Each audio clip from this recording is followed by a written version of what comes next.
Not every dropped object falls harmlessly to the ground. Dropped objects can have serious, even fatal consequences. The risks posed by dropped objects in the oil field and the serious effects of accidents that have occurred have led employers to establish safety procedures designed to eliminate dropped object incidents from all operations. This training program will help you to meet the requirements of a dropped object prevention program and to do your part to prevent dropped objects, no matter where you're working, on a rig, platform, on scaffolds, or anywhere an object could potentially fall and pose a hazard.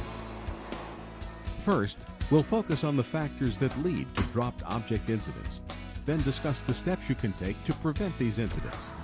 So pay careful attention and prepare to put what you learn into action every day.